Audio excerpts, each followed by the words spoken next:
Hello and welcome to Bry's Book and Film. The film we're going to be talking about today is a blast from the past, and it's Grease from 1978. I watched it again this morning for probably the 50th time, and it's still just as good as you remember it. Directed by Randall Kleiser. It had a budget then of $6 million, which translates to about $30.6 million today. Now, the box office at the time, it took $396.3 million. Right, now this is important. I've calculated this, I've worked it out, which is $2.02 billion in today's money, adjusted for inflation. So, for a film that had a budget of $30 million to take in $2 billion at the box office really is quite remarkable in itself. Yes, it's a musical, sort of teen romance sort of film, but to take $2 billion at the box office is, what would adjusted for today, of course, is actually quite an achievement, not to be sneezed at. With a runtime of 110 minutes, not the worst way to use 110 of your minutes, believe me. So, like I said just now, it's a musical teen, a teen film, teen romance type of deal, set in Rydell High. Now, although I say teens, a lot of the main cast were not actually teens when they were filming Grease. So in the lead role, you've got John Travolta playing Danny Zuko. The leading lady is Olivia Newton-John, the late Olivia Newton-John, I should say, who plays Sandy. Stockard Channing plays Rizzo.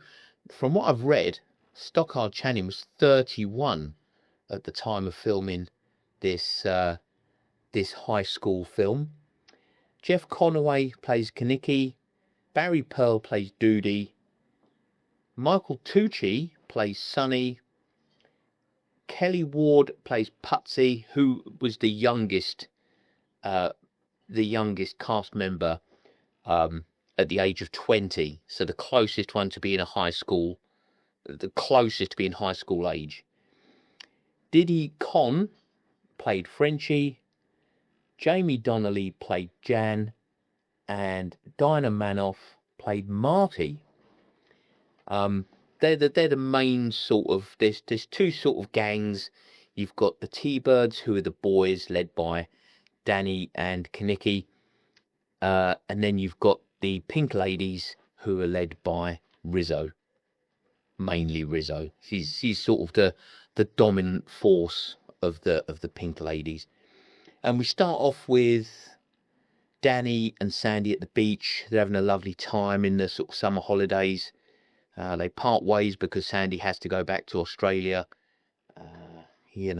and Danny doesn't think anything really more about Sandy until she turns up at Rydell High. Rizzo has had a thing with Danny in the past, and she's jealous because he clearly likes Sandy, but because his little firm are there, he can't be seen to be getting hung up over a chick. At the beginning of the film, there's lots of high school sort of larking around, horseplay in the corridors.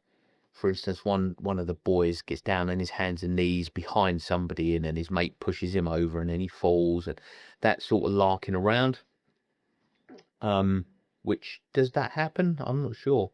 I can't remember back to my high school days. Although this is set in the 1950s, despite being filmed released at least in 1978. It's set in the 1950s, so you do get lots of Americana. Lots of the old-fashioned 1950s Thunderbird cars and that. Not Thunderbird cars, but the Thunderbird. you know, the old style cars, not Thunderbirds. I mean, that'd be ridiculous. So it's set in Rydell High in the 1950s. There's various, you know, teen misadventures as you go through the film. The main thing that you're here for when you watch Grease, let's be fair, is the soundtrack. The soundtrack is what draws you in and what keeps you in. Essentially, this is a teen angst sort of teen angst film. It's been done before, it's been done since, it's been done to death. It's nothing new. It's nothing new, but the soundtrack, I mean, to start off with, you've got Grease. You know, Grease is the word. That's the sort of main introduction song. Hopelessly Devoted to You, which is just quality. Grease Lightning, you know, we all like Grease Lightning. And we've even got a legend playing with a whole lot of shaking going on. Jerry Lee Lewis, absolute legend. You don't see him, but his song, whole lot of shaking going on, is playing. It's quality. If you've not heard it, then I suggest you get yourself to Spotify and discover and listen to it. Yeah, so we go through the film. There's various interactions, misadventures between the teen castmates, you know, as they go through. Frenchie she's flunking high school and she just wants to become a beautician, which is where the song Beauty School Dropout comes in. Let's see, I did write that down. Sung by Frankie Avalon. Frankie Avalon makes a cameo appearance as Teen Angel. That's what he's credited as. In the middle of the film, there's a TV program, a dance program filmed in the school, and you know, there's lots of jealousy and competition between the boys and the girls, who they're going to take, who they're going to dance with, you know, there's a dance off as well. It's cliched, yes. It can be a bit cheesy in parts, but that doesn't take away anything from the film. In the middle, where the dance program is being recorded live from Rydell High, you've got Ed Burns, who plays Vince Fontaine, and he is a creepy, sleazy, creepy fella, the host of the show, that takes a bit of a liking to Marty, and I could see why.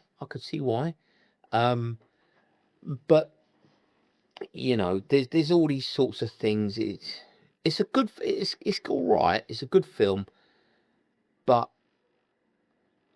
you know, it's the soundtrack. The soundtrack, it is musical. The cast do sing in the film. It's been done before. I'm just checking my notes.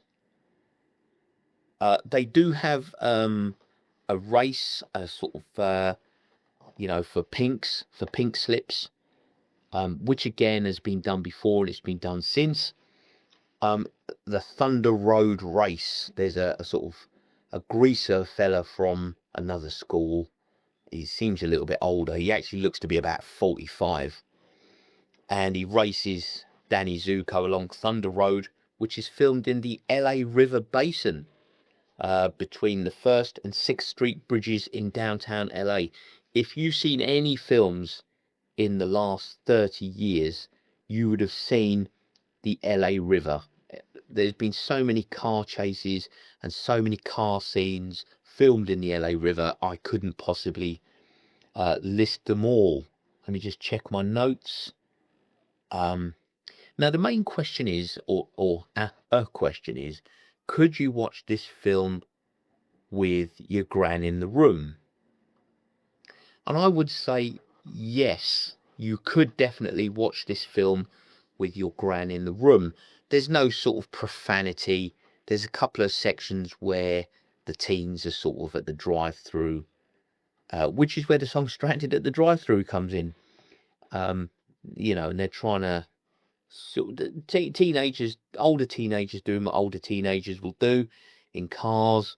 But you don't. There's nothing profane. There's no coarse language. You don't see any. There's no nudity, for instance. So you could definitely watch this film with your gran in the room. There's nothing. It's good clean family fun, as they say. Now for me, of course, we get to the end scene. I'm not going to sort of go into every scene of the film as we go through, but right at the end, after the Thunder Road race, when Sandy decides she needs a makeover, she's decided she's the sort of cookie cutter blonde. She's a pretty young woman, but she's decided she needs a makeover, and right at the end of term, she asks Frenchie to give her a makeover, and does Frenchie deliver? She really does. If you've not seen the end with Olivia Newton-John at the end, then you've definitely missed out. Red-blooded males, it's definitely worth seeing, because the character of Sandy really does undergo a major transformation.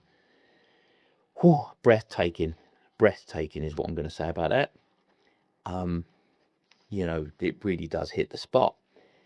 Now this film, it's a good film. It flows nicely. It's got a good pace to it. It's no languishing in the middle like This Is 40. It's a good film, good clean family fun. The coffee cup rating is going to be changed slightly, because there's right at the very end, and I know it's only for a few seconds, but I can't get over it. The flying car at the end takes a coffee cup away. So I'm going to give it 4 coffee cups. 4 hot coffee cups on the coffee cup scale. I suppose you could argue that the storyline is a bit flimsy. It's a bit of a weak story in places, I suppose, if you want it to be really pernickety. It's still a good film. It still holds up now.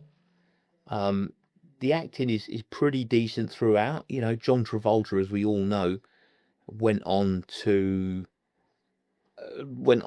sort of mega stardom. I mean, if you've been sort of watching films at all in the last 40 years, you'll have seen John Travolta, because he has been in, did a film review of Broken Arrow, and John Travolta was in that with Christian Slater. He was in Pulp Fiction. Yeah, Pulp Fiction. Yeah, it was. Yeah, Pulp Fiction. He was in Pulp Fiction with Samuel L. Jackson.